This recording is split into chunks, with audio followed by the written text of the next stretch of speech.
Fala, galera do nono. Como prometido, vou fazer agora vários videoaulas para você terem como um apoio nos seus estudos e também para as avaliações aí que já está chegando. O primeiro capítulo fala sobre as novas fronteiras do mundo atual, em específico agora desta aula, que vai ser as consequências do pós-guerra na economia global. Então, essa transformação, ela foi a partir da Segunda Guerra Mundial, onde que teve uma alteração significativa nas estruturas aí, tanto no âmbito político e econômico no nosso planeta, mas foi a partir... como que isso ocorreu? Como que isso gerou? Foi através aí da destruição de muitos países europeus que eram ainda colonialistas, né? Devido à guerra, eles estavam no embate direto e seus territórios ficaram totalmente destruídos. E, para fazer a sua retomada econômica e reconstruir o seu território, eles deixaram as suas colônias, principalmente que estavam localizados na Ásia e na África. E isso gerou algumas consequências, algumas possibilidades aí que essa reorganização foi notável. Então, agora a gente vai ver quais foram essas. No primeiro momento, né, como eu comentei, né, que foi tanto político como econômico. Na questão política, a gente não pode esquecer o quê? Que os Estados Unidos, a União Soviética, elas se fortaleceram economicamente durante a Segunda Guerra Mundial. Então, a partir desse novo mercado que se criou, né, na Ásia e na África, estimulou essa questão da disputa, influência econômica no sistema de produção. Os Estados Unidos liderando o sistema de produção capitalista e a União Soviética liderando o sistema de produção socialista. E essa influência eles queriam nesse âmbito, nessa escala global. Então, a gente já está falando nesse período aí da Guerra Fria. Então, essa foi uma dessa modificação que ocorreu no mundo através do sistema político. E o segundo foi que esses países recém-independentes, né, tanto o Reino Unido como a França largaram suas colônias e essas colônias passaram por um processo de independência. Então, tanto para os Estados Unidos como a União Soviética viam esses países como um novo mercado de consumidores. Então, eles queriam o quê? Ampliar a sua influência também. Eles queriam crescer e ter o seu nicho ali de países aliados no seu sistema de produção e formar o seu mercado consumidor. Beleza? O marco simbólico histórico que decreta o fim desse mundo bipolar foi a queda do Muro de Berlim. A gente já está falando aí final da década de 80, aí, de 89, e início dos anos 90. Então, esse fato histórico, ele decretou, então, o fim da União Soviética e, consequentemente, a ascensão do capitalismo como o sistema de produção único no mundo. Então, os Estados Unidos estava liderando esse sistema de produção. Então, ele começou a ter essa influência já numa escala global. Então, como eu comentei no outro slide, ocorreu, então, a consolidação do capitalismo como o sistema de produção predominante no mundo. O que a gente pode abrir uma exceção? A gente está falando da China, de Laos, e Vietnã e Coreia do Norte e Cuba, que eles ainda permanecem como um sistema socialista. Dentro deles também a gente tem que abrir uma aspa e uns parênteses. e destacar o quê? Tanto a China, Laos e Vietnã, se falando em um sistema econômico, ele é bipolar, ou seja, ele está inserido tanto nesse sistema de produção capitalista e também como tem um regime político comunista. Então, nesse âmbito aí econômico e político, eles são bipolares, esses três países, beleza? E a expansão do capitalismo global foi essa predominância do sistema de produção capitalista. Então, surgiu o capitalismo global, que pode ser definido como o processo de internacionalização da economia do século XX.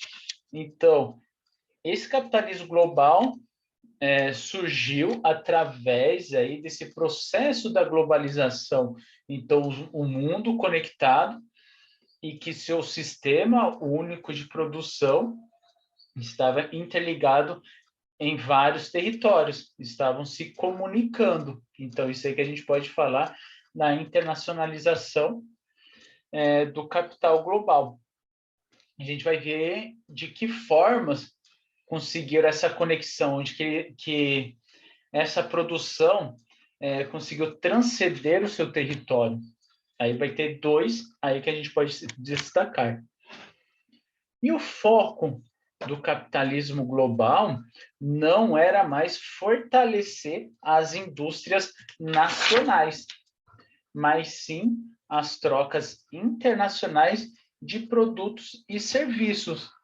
Então, nesta imagem, ele está mostrando a composição de preços na escala de uma indústria nacional e outra de uma indústria de capital aberto, já nessa plataforma da internacionalização. No mercado local, a gente vê que a composição do seu preço é algo mais simples, e quando a gente passa para o mercado internacional, essa relação ela já se torna um pouco mais complexa. Beleza? Aí você vê que já tem vários itens aí para poder compor o seu preço unitário aí. Um exemplo daí é o suco de laranja. Para entender um pouco desse mercado global, como eu comentei, ele já se torna uma relação complexa, né? Aí estamos aqui nessa questão que o processo de importação e exportação passam a ser facilitados, aí criando essa lógica especial de diversas entre os mercados produtores e os mercados consumidores. E a base dessa troca aí do mercado produtor e do consumidor vai ser o dólar. Então, o dólar vai ser a moeda mundial aí de referência nessa relação de troca. E essa relação é complexa também, porque ela vai gerar o quê? O aumento da competitividade das indústrias global. Por quê? O mercado global ela vai começar a influenciar em diversas maneiras aí a vida das pessoas. E uma delas está sendo essa competitividade entre as indústrias. Aquelas indústrias que estão inseridas no mercado internacional, ela vai o quê? Ter um maior público consumidor, então ela é mais competitiva. Enquanto essas indústrias nacionais, elas são pequenas e o seu mercado consumidor é mais frágil, é pequeno. E isso torna o seu produto menos competitivo com os demais. Então, essa dependência, né, das indústrias com o mercado internacional, ela vai gerar como posso, ela vai ter um gargalo, vai ter um elo frágil aí, quando a gente está falando de uma crise internacional. Então, se um país entra em uma crise, as demais cadeias produtivas que dependem delas vão ser afetadas, e isso a gente não está falando de uma escala local, e sim já no âmbito global, porque a economia ela já está internacionalizada, já está dependendo uma das outras, já transcenderam o seu território. Por isso que a gente fala que toda essa relação ela é muito complexa. Beleza? Como eu comentei, né, que a base dessa troca aí ela é o dólar, aí a gente tem que falar um pouco dessa questão da variação, né, do dólar. Sempre a gente vê essas taxas de câmbio aí em jornais, fala da alta, da queda do dólar, da desvalorização do real. O que que isso quer dizer? Ele está seguindo a lógica da oferta da procura. Ou seja, vamos pegar o dólar, quando o dólar tem uma maior procura e ele não está acompanhando esta demanda, nesta procura, ele tende-se ao quê? A se valorizar. E quando essa lógica é ao contrário, né? Quando tem muito dólar no mercado e não tem essa procura, o que acontece? Tende-se a desvalorizar a sua moeda. E assim com os outros países. Aí, a partir dessa relação de oferta e procura de uma determinada moeda, aonde que a gente vai ter essa flutuação da moeda, que ela pode se valorizar ou desvalorizar. Show, pessoal? Aí entra essa questão das formas de internacionalização aí do mercado, né? Foi através da multinacional e da transnacional. Galera, vai ter uma diferença de uma e de outra. A multinacional, até que eu vou ler certinho, coloquei as principais características aí, tanto da multinacional e da transnacionais. Quando a gente fala de multinacional, ela apresenta um sistema de funcionamento fragmentado e estratégico.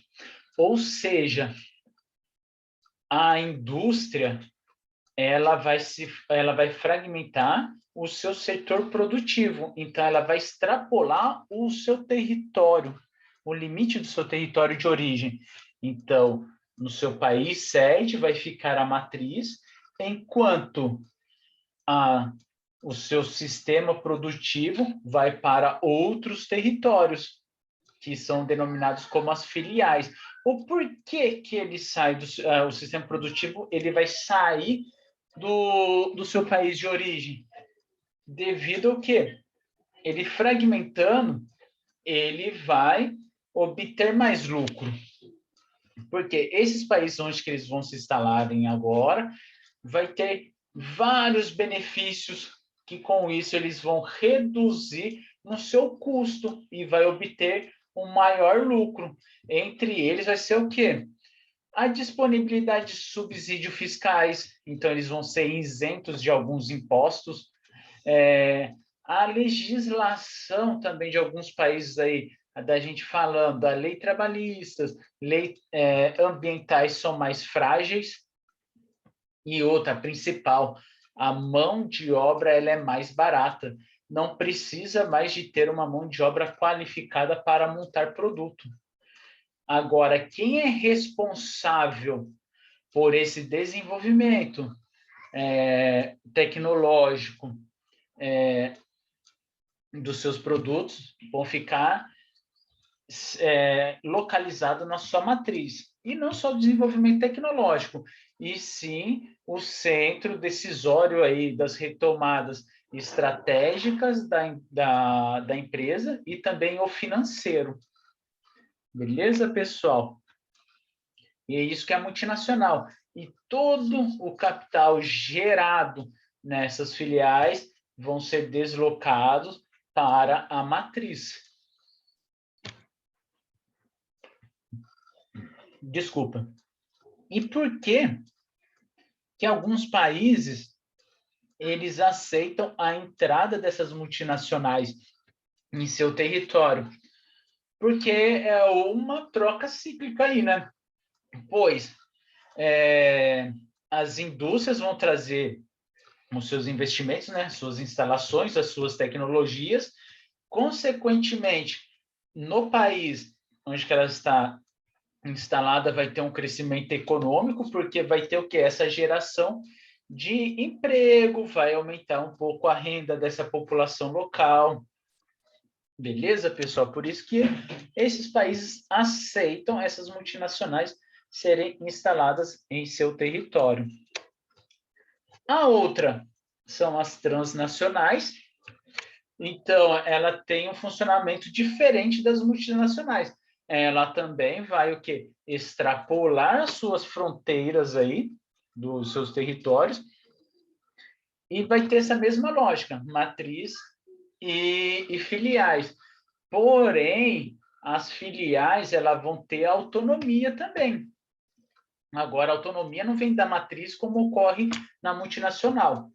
A transnacionais ela dá essa abertura para as filiais tomarem algumas decisões, elas são um pouco mais autônomas, beleza? Nessa questão de investimento.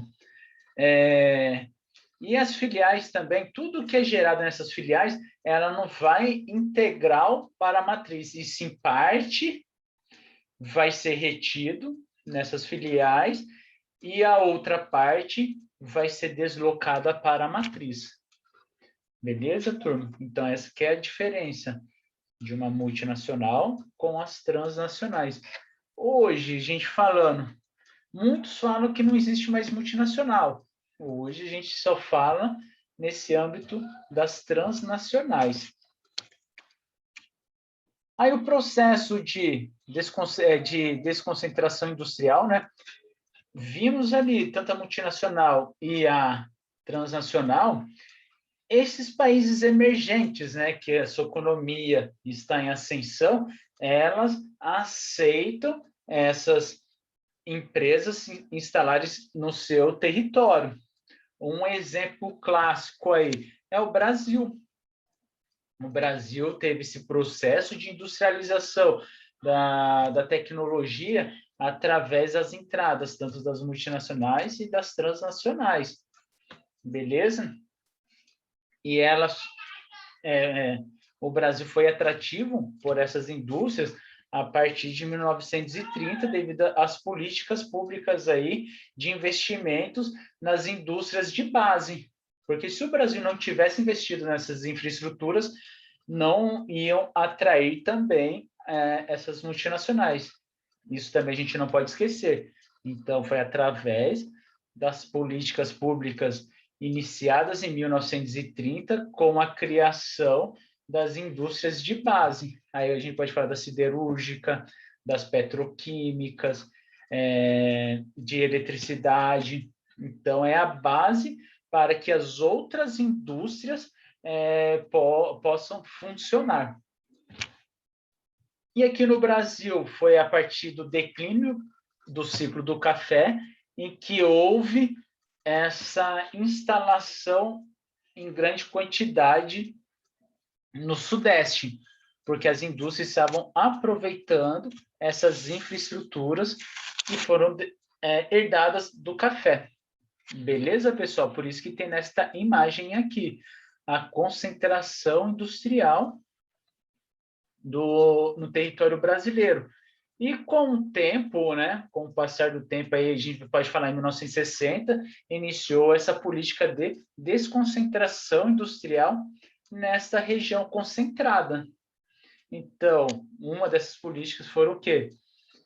Deixar de fora o eixo Rio-São Paulo e incentivar a industrialização nas demais áreas do território brasileiro.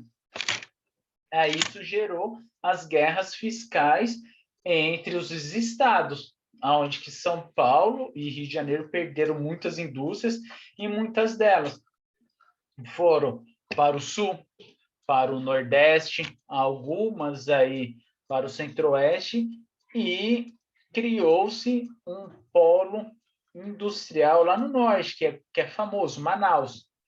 Show, galera? E a gente vai falar um pouco dessa questão aí do neoliberalismo, né? Que é o sistema hoje que a gente está inserido. E ela não foi de uma hora para outra, e sim, esse processo, a gente pode falar aí que foi aí, que teve o início a partir de, eu arrisco aí, em 1980, onde começou a engatinhar essa cultura do neoliberalismo no Brasil. Então, com esse processo de globalização, deu uma forma a uma retomada de ações políticas e econômicas liberais. Ou seja, o neoliberalismo ele tem como foco a redução da intervenção do Estado na economia. Ou seja, o Estado ele não pode ser o dono desses meios de produção, e sim ter que ser as empresas privadas. Então, tudo que é do Estado tem que ser privatizado.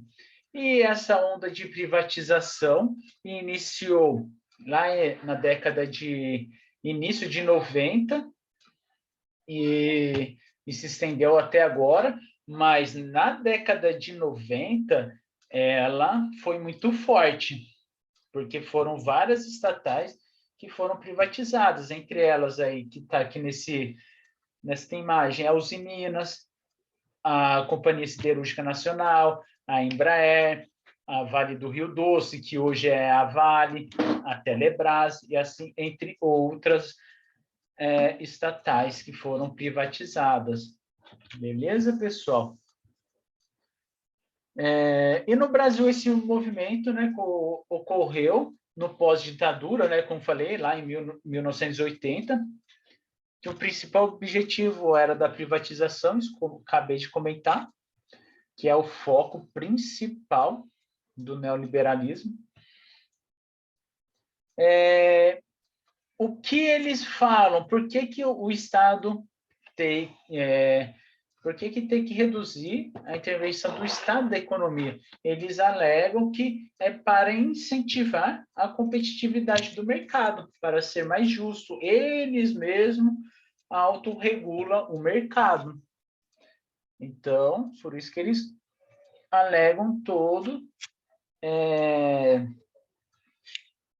por isso que eles têm todo esse objetivo, tanto de privatizar, tirar da mão do Estado as suas indústrias, para o capital privado se autorregulamentar a economia. Beleza, pessoal? E agora a gente vai falar um pouco sobre os órgãos e agências reguladoras internacional, né? A gente vai falar nessa questão aí do mundo, né? Ele estava em tensão, né? Devido à Segunda Guerra Mundial, a economia travada, né? Devido ao protecionismo, ninguém estava tendo relação comercial com ninguém, todo mundo voltado para o abastecimento da guerra, e os países preocupados em crescimento com o fim da Segunda Guerra Mundial, eles fizeram a conferência de Bretton Woods, né, que é onde foram as principais economias do mundo se organizar para se ter uma retomada econômica no mundo, no âmbito global. Então, isso eles estavam querendo decretar o fim do protecionismo.